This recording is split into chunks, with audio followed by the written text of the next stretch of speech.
Okay အားလုံးပဲမင်္ဂလာပါဒီနေ့ကတော့ဘောဘောပပနဲ့ဒီ sky ပေါ့နော်ကောင်းကင်လေးကိုအစားထိုးတာလေးပြမယ်အဲဒါကဒီပူချင်းအရင်ပြတဲ့ချိန်မှာရိုက်ထားတယ်ဒီမှာ lighting ကဒီလိုရှိနော်ကောင်းကင်အဖြူကြီးကိုကျွန်တော်တို့ကဒီဟာလေးနဲ့ကျွန်တော်အစားထိုးမယ်နော်ဒီမှာကျွန်တော်ဒီကောင်ကိုအရင်ဆုံး control C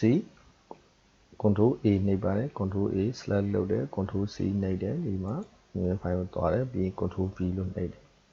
ကျွန်တော်လိုချင်တဲ့နေရာကိုကျွန်တော်ရင်ချပါနော်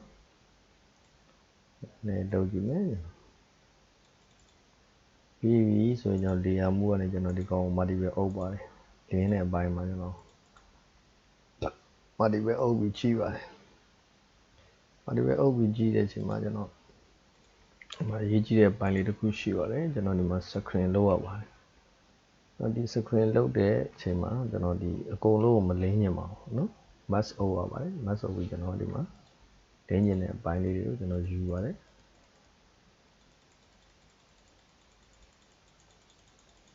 လင်းညင်ပိုင်းလေးယူတယ်ပြီးလို့ရှိရင် blending mode မှာကျွန်တော်ကဒီပိုင်းနည်းနည်းလေးပတ်ရပါတယ်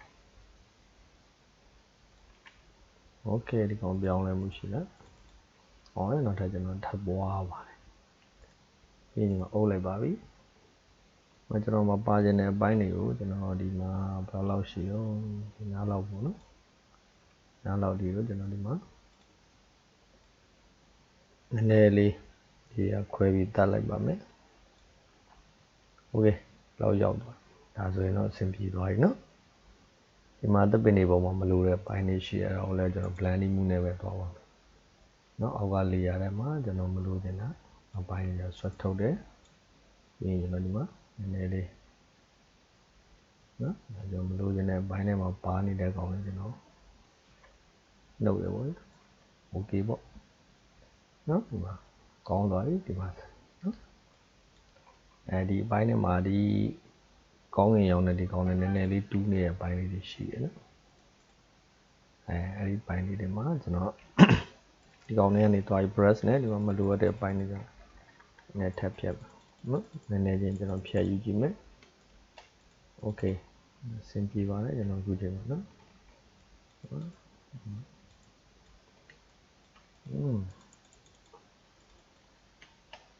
very good ဒါဆိုရင်တော့ကောင်းကင်ကြီးကတော့ရသွားပြီနော်ဒီမှာတော်တော်လေးဒီလိုကောင်းသွားတဲ့အပိုင်းရောက်သွားဟုတ်ပြီကျွန်တော်ဒီအောက် layer ထဲမှာကျွန်တော်ဒီကောင်းကိုနည်းနည်းလေးကျွန်တော် contrast နဲ့ကစားရပါခုနက multiple ကစားလိုက်မယ် contrast ကစားမယ်နော် contrast လေးနည်းနည်းကစားကြည့်ပါမယ်ဟုတ်ပြီကျွန်တော် layer မှာအုပ်ပါတယ်ကျွန်တော် contrast ဖြစ်ခြင်းတဲ့အပိုင်းမှာနည်းနည်းလေးအုပ်လိုက်ပါဒါကကြတော့ဒီ Photoshop ကိုအတော်အသင့်ကင်တတ်တဲ့လူတွေလောက်မှနားလည်မယ်အပိုင်းရောက်သွားပြီနော် basic သမားတွေဆိုရင်ဒါဘာလုပ်နေလဲလို့သိမှာမဟုတ်တော့နော် Photoshop အတော်အသင့်ကျွမ်းကျွမ်းကျင်ကျင်ကင်တဲ့ level တွေမှာရောက်သွားပါပြီ okay နောက်တော့ level ထပ်ခေါ်ရဲကျွန်တော်ဒီမှာ control လေးနည်းနည်းကစားကြည့်ပြီးရင်ဒီကောင်ဒီဟာလေးကိုနှိပ်လိုက်ဘာလို့လုပ်တာလဲဆိုတော့ဒီမှာ mask အုပ်ထားတဲ့ area အတိုင်းဒီကောင်ကိုအလုပ်လုပ်ချင်လို့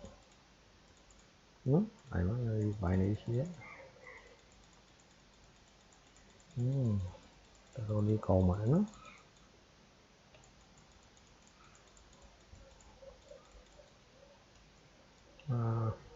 ကျွန်တော်အုပ်ထားတယ်နည်းနည်းလေးလိုသွားတယ်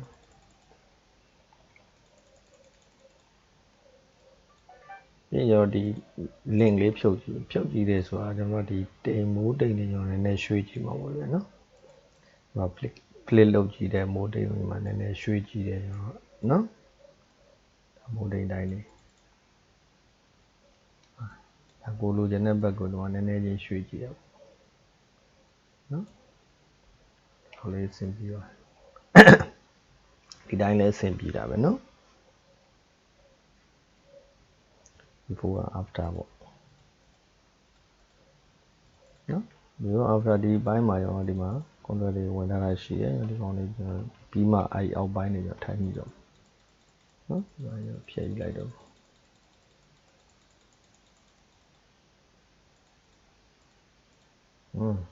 cutting ဒါလေးအားလုံးကျွန်တော် shift control order E နဲ့ပေါင်းရမယ်ဝါယူလိုက်တယ်နော်ပြီးလို့ရှိရင်တော့ဒီမှာကောင်းတာကဒီ bypassor လေးကနည်းနည်းကောင်းတယ်ဒီမှာကျတော့ဟောလို့ဒီထဲမှာရှိတဲ့အပြာရောင်ပေါ့နော်ကျွန်တော်အပြာရောင်ထောက်လိုက်တယ်ဟုတ်လားမဟုတ်လားကျွန်တော်ဒီမှာတစ်ချက်ကြည့်မယ်နော်အပြာရောင်ဒီမှာဟုတ်ပါတယ်ကျွန်တော်အပြာရောင်လေးဒီမှာ saturation တင်ပါလိမ့်မယ် Brian နဲ့ချမယ် contrast နဲ့တင်တယ် saturation တင်တယ်နော်အဲ့မှာကျွန်တော်အရောင်နဲ့ထပ်တယ်ကျွန်တော်အစိမ်းနဲ့ထပ်ပေါင်းကြည့်လိုက်နော် cycle လေးနည်းနည်းပေါင်းမယ်အဲ့တော့အနီးနှုတ်တော့ပဲ cycle ပေါင်းလိုက်ဟုတ်ပါ cycle လေးနော်ဒီပြာရောင်လေးအဲ့ပြာရောင်လေးဒီချင်းဒီမှာနော်ကျွန်တော်ပြောင်းသွားပြီအရောင်ကဟုတ်ပြီဒီမှာနည်းနည်းလေးထပ်တင်နေကျွန်တော်လိုချင်တဲ့အပြာအောင်တင်လိုက်နော်ဒါဆိုရင်ကြီးကောင်းသွားโอเคကျွန်တော်ဒီနားလေးကိုနည်းနည်းလှုပ်ကြည့်မယ်နော်ဒီနားလေးက control ပိုင်းလေးကိုနည်းနည်းလှုပ်ကြည့်ပါမယ်ဟိုနည်းနည်းလေးချတယ် control လေးနည်းနည်းတင်တယ်နော်ဒီနည်းနည်းချမယ် stretcher လေးနည်းနည်းတင်ကြည့်ကောင်းပါလေဒီတော့နော်ဒီပိုင်းလေးဒါလည်းတော်တော်အဆင်ပြေနေပါပြီနော်ဒီပိုင်းရဲ့ဒီရားထဲမှာနည်းနည်းလေးโอเค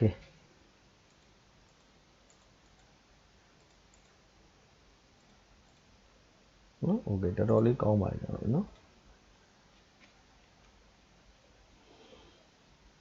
ဟုတ်ပြီကျွန်တော်ဒီမှာဒီမိုးတိတ်ကြီးမျိုးနည်းနည်းလေးကျွန်တော်ဗလားလုပ်လိုက်ဒါဆွမ်းနာလုပ်ခဲ့ရမှာဗျ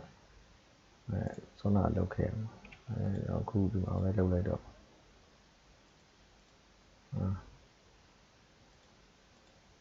နော်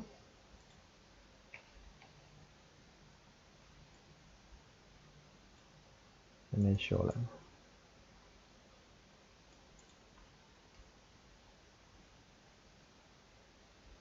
โอเคဒါဆိုရင်တော့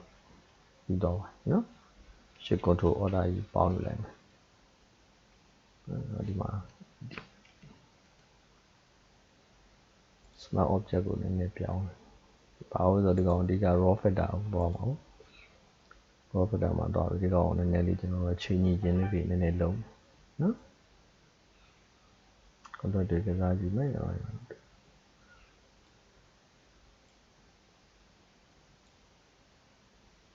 ပလက်တုံးလေးကျွန်တော်နည်းနည်းလေးဆွဲဖွင့်ပါနော်ပလက်တုံးလေးနည်းနည်းဆွဲဖွင့်ပါဒီဟေးစေးပါလေးကစားကြည့်ပါဦးနော်ဒီလေးကစားကြည့်နော်နော်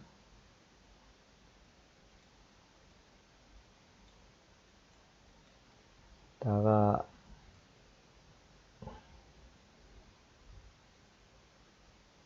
โอเคဒီမှာကျွန်တော်တို့ဒီအပြာစိုက်ကနည်းနည်းကျွေးကြည့်လိုက်ပါနော်စိုက်ကောင်အပြာပဲနည်းနည်းကျွေးဒါစိမ့်နေဒီနောက်ကတောင်စိုက်ကောင်ဝင်နေဆိုတဲ့သဘောမျိုးပေါ့နော်အစိမ့်ဘက်ကိုကျွေးတယ်ဒီအစိမ့်ကိုကျွန်တော်ကနည်းနည်းလေးအဝါပဲကျွေးမယ် yellow ရှာကြည့်မယ်နော်โอเค yellow လည်းနည်းနည်းလေး skin ကkeyboard ကနေ P နှိပ်တယ်နော် before after တော်တော်လေးကြည့်ကောင်းတော့โอเคနော် before after ကျွန်တော်ဒီကောင်းနေရောgroup ဖွဲ့ပြီးခဏသိမ်းထားလိုက် before after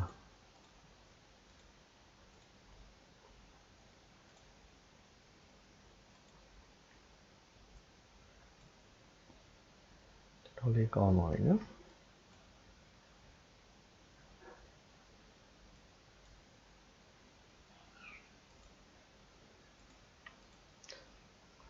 keyboard ကနေ order ကို click နှိပ်ပြီး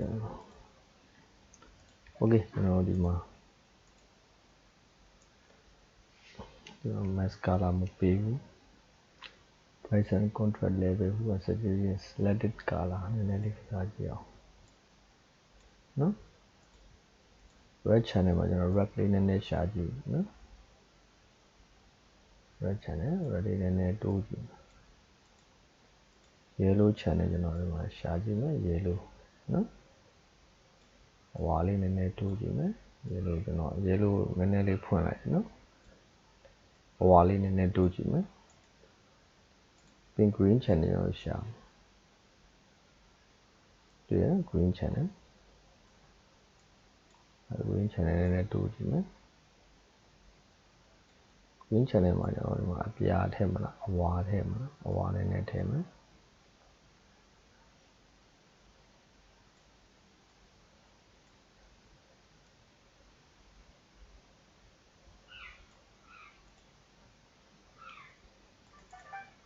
အဲ့ကျွန်တော်ပြီးလို့ရှိရင်ဒီမှာ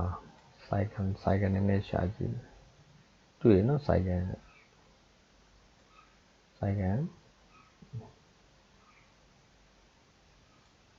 စိတ်နည်းနည်းထည့်တယ်အပြာနည်းနည်းထည့်မယ် yellow နည်းနည်းထည့်အပြာနည်းနည်းထည့်မယ်ကျွန်တော် cycle ကိုကျွန်တော်နည်းနည်းထပ်ကုတ် blue channel မှာကျွန်တော်နည်းနည်းလေးဖွင့်ပေးတယ် blue channel နည်းနည်းဖွင့်ပေးမယ်နော် blue တွင်းမှာဖြစ်တဲ့အတွက်ဒီမှာ yellow နှုတ်ပါ cycle နည်းနည်းထပ်ကျွေးတယ်ပေါ့ okay ပေါ့အဲ့တော့လေးကြီးကောင်းသွားပါပြီနော်အဲ့မှာကျွန်တော်တို့ဒီမှာဒီပုံပြီးသွားလို့ရှိရင်ကျွန်တော်တို့ဒီ shadow highlight လေးနည်းနည်းလေးကစားကြည့် HDR image ပုံစံမျိုးဒီမှာလာတွေ့ရတယ်နည်းနည်းလေးတက်မယ်နော်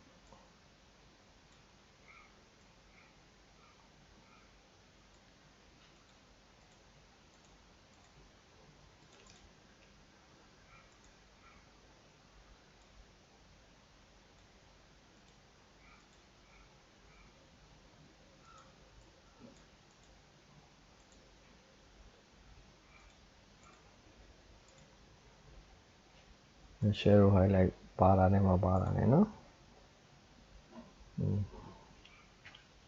ကဲအဲ့ဒါတော့တော်တော်လေးကွတ်တော့ပါဒီကောင်ကနော်ဟုတ်ပြီကျွန်တော်ဒီကောင်ကြီးကိုကျွန်တော် shift control aura ဖြစ်ပေါင်းလိုက်ပါတယ် mascara လေးနည်းနည်းက neutralize ဖြစ်တော့ neutralize ဖြစ်တော့နည်းနည်းလေး fading ဖြစ်တော့ဒီမှာ color tone တွေဒီမှာကောင်းပါတယ်ဒါဆိုနော်အလွန်ကျွန်း color intensity short တယ်ဒီမှာဒါအလင်းအပြင်းပြင်းနဲ့ပုံလေးလိုချင်လို့ပေါ့နော်အရောင်လေးဒီမှာထိန်းချုပ်ထား before after အဲ့ဒါတော့ဒါ frame kit တုံးကတုံးပုံလေးတွေရပါပြီနော်တော်တော်လေးဆင်ပြေသွားပြီအဲ့ဒါမှကျွန်တော်တို့ဒီမှာ color loop ဆိုတာရှိပါတယ်အဲ့ color loop ထဲမှာကျွန်တော်တို့ဒီမှာကစားခြင်းနဲ့အားလေးရွေးပြရပါတယ်နော်ဒီကောင်လေးတွေဟုတ်တယ်နော်အပြာတွေပြန်ဝင်သွားတွေ့လားဒီမှာအနီတွေဝင်လာတယ်နော်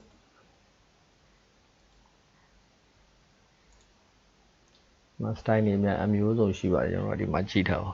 ကျွန်တော်ခုနကတော့အကြောင်းလေးကျွန်တော်ကြိုက်ပါဘောတော့တုံးတယ်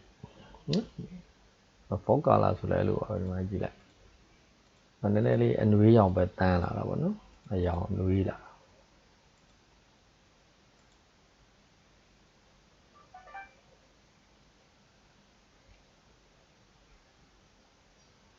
ဒါကတော့ AC ကနည်းနည်း contrast နည်းနည်းလေးကျန်းလာတာပေါ့နော် 4G frame ရဲ့ရတာဒါ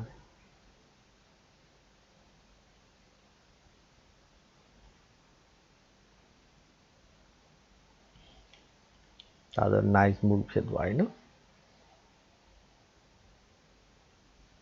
soft one ဖြစ်သွားပြီ TN orange နော်အဲ့ဒါဒီမှာ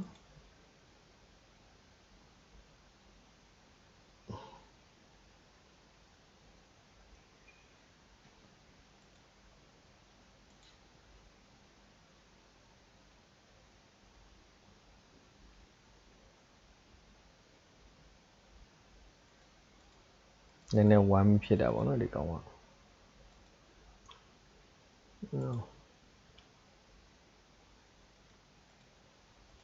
ဟုတ်ပြီအဲ့ဒါလေးသုံးလိုက်တော့မယ်နော်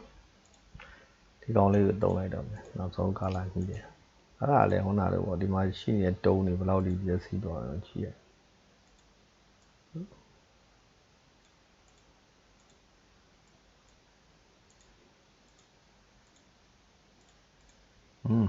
ဒါလောက်ဆိုတော့ကျွန်တော်တော်တော်လေးကောင်းတော့ပါ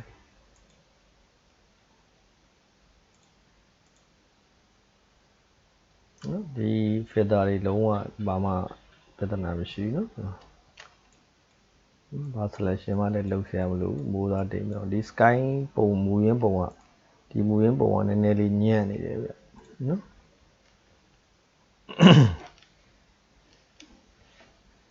ရောက်ဆိုရပါနော်ကျွန်တော်အဲ့ဒါ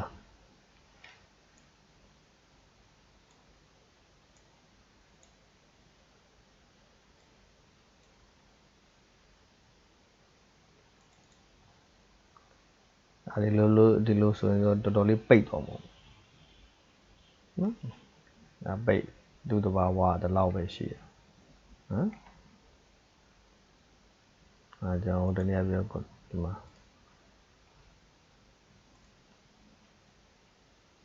အဲ့တိုင်းဆိုရပါပြီနော်အားလုံး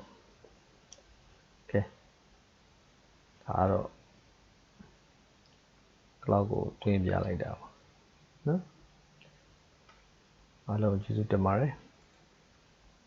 အထီးတစ်ခုတူကြပါစေ